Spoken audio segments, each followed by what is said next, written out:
Everybody and their mama be on them videos be like, man, Roman Reigns improved on the mic. Bruh. No, he hasn't, bruh. And Roman Reigns my favorite wrestler. No, he hasn't. Y'all remember back when he was in NXT? Y'all remember how quick that leaky character was? It happened so fast. Y'all barely remember when he was in NXT. Bruh, he was a heel then, bruh. Did he ever mess up then? Did he ever seem shaky on the mic? Did anything he ever say seem non-believable? Did he ever seem afraid of the moment? It all happened when he went to Raw. Think about Raw versus SmackDown. SmackDown, you got better matches. Raw, you got more promos. Who oversees Raw and always oversees Raw? Vince McMahon. He oversees the writing even before this power struggle between him and Triple H. So when you first saw him as the Shield, you never had a problem with him. Why? He was a bad guy, the enforcer, basically Solo Sikoa before Solo Sikoa, and he didn't have to say really much. He just played the role, but at the same time, he still had the mic skills. But when you got Dean and Seth next to you, Dean to me is an average wrestler. The mic skills and the believability and his personality, his character is what makes people like him. I'm not saying I do. I like him only when he with the Shield, and that's it. But that's what makes people like him. So why do you need to talk if you got Dean next to you? That's playing Dean to the left, really. Let Dean work it. I'm bigger than both of them. Let me play the enforcer role. When you got Seth, he's good on the mic. I ain't saying he great. He good. He ain't no Austin on no Rock where you running home just to see what he's saying for 10 minutes. No. He's more like he's not bad. He's not average. He's not great. He's more like an Undertaker. Like when Undertaker talk, you don't just remember everything he say. It's never really bad, but it's never really The Rock, Jericho-y, Austin-ish. It's like, it's right there as in where the bar should be, but it's never under the bar. Like, it's right there at the, we're not the bar, we set the bar. Man, I was just watching him the other day. Sheamus look completely different from that mohawk, bro. That mess crazy. That's so crazy. That's a side note anyway.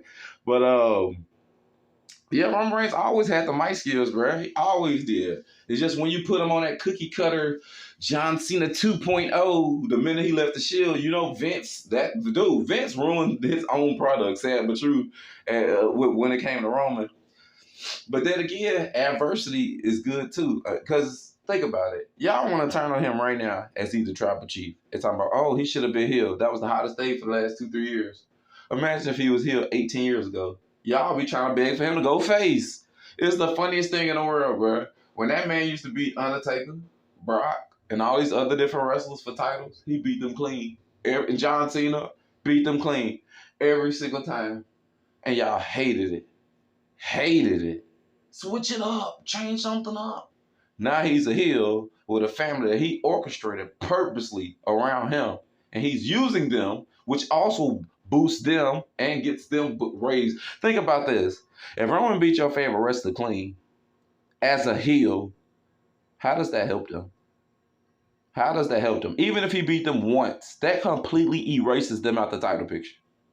If he beats them cheating every single time, that keeps them abroad. Like, say if they was like, hey, let's make a new heavyweight contender situation set up on Raw tonight, 5-way, 6-way, whatever, to start getting more contenders for the pay-per-view after Backlash or whatever. Or just whatever set up. Or maybe even just this week, a quick, because I think when I looked at Roman's title defenses with the titles, I don't think he's defended the belt one time on Raw for a regular show. Or just only SmackDown and pay-per-views. So if he was just a random, it's like, all right, let me give these Raw people a quick title shot. We're going to set up a number one contender for this week, a 5-6-way type of thing, and then by next week, he's going to give y'all a title shot on Raw. If he beating y'all clean without their help, and he got 4 or 5 people, including Paul Heyman in the group, 3, 4, 5 people, what good would it do for your favorite wrestler? He needs to beat them in that fashion. We know Roman can go. We know your favorite wrestler can go. That keeps them still in play. That don't knock them out the big picture. Think about this, bro. I don't even like Cody Rhodes. I think he's a mid-carder. And I think low-key, he kind of, even with a black wife, I still think he's still one of them kind of types. But still, that's a side point. They say he got buried by losing to Roman Reigns, who cheated and took his entire group to do it. Okay? I've seen Triple H do the same thing to The Rock.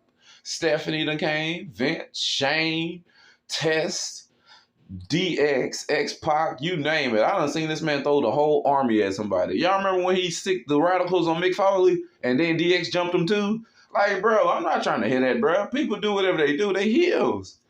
Heels gonna do what a heel gonna do, bro. You don't like it, don't watch it. If you making a video and you over 18, 22, bro, you shouldn't, like, you shouldn't even watch wrestling no more, bro. You too old to be complaining. Still enjoy from the youth, bro. That's all you doing. You still enjoy from the youth. Let them people have their fun, bro. Like how I say, I don't like Cody, but I'm not gonna go every single post. Oh, Cody sucks. Cody's a mid-carder. Cody's, bro, if he ever beat Roman Reigns for them 2 titles, he definitely now will probably deserve it. You know what I'm saying? Because it's okay to get elevated. It's okay to be a mid-carder for 10, 12, 13 years. Look at the Kofis. And it's sad that we remember Benoit as a mid-carder, but don't y'all remember WCW was going to put the heavyweight title on him way before the invasion? And they actually did, but they just tried to rescind it with the foot on the ropes thing against Sid Vicious. Mid-carders don't win the heavyweight title that early in the 2000s, bro. Name another person from WCW that we know of today that's a big star from there that won the heavyweight title that early in the 2000s. Just think about it. Jericho never won the heavyweight title in WCW. I don't even think he won a United States title, and he was a mid-carder. Pretty much almost a low-carder, okay? Go to Rey Mysterio. He ever won a heavyweight title in the WCW? Benoit did, but yeah, he's still traditionally remembered as a mid-carder, even though he won a heavyweight title in WCW and in WWE. Ain't that funny? I mean, you can still be a mid-carder and win the main titles, because technically Jeff Hardy was a mid-carder. When you start off in the tag team division, and it take that many years to work your way up, you pretty much still are a mid-carder. It took him, what, about a decade to sniff the top? A lot of people want to remember Edge as a heavyweight contender because the back end of his career, but technically, Edge was a mid-carder. Truth be told, he was a mid-carder. Yeah, and Edge was my favorite wrestler at one point. Not the favorite, but one of my favorite wrestlers. Yes, he was my guy, bro. I love him better as a mid-carder than when he was a heavyweight champion. Yep, I couldn't stand the Rated R superstar character because he ain't need to do all that to sell. Dude, Edge probably been married for forever, bro. These wrestlers real life married. You ain't got to sell yourself out, bro, just to play characters, bro, or just to get over, bro. You don't. Because you got to think about it. Even though it looks sleazy and cheesy what Triple H did with Chyna and with Stephanie, that angle, Stephanie was never married at the time.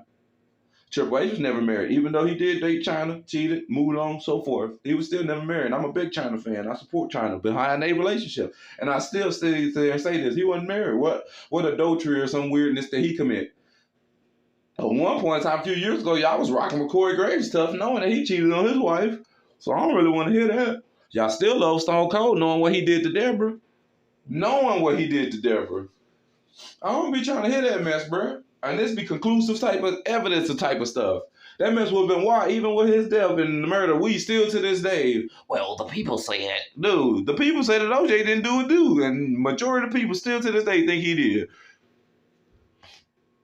Shoot, y'all gotta remember what type of stuff Nancy Sullivan was into. Y'all gotta remember what type of stuff Kevin Sullivan was into. Y'all crazy, bro. And Benoit was talking about he was getting followed home before he died and all kind of crazy stuff, bro.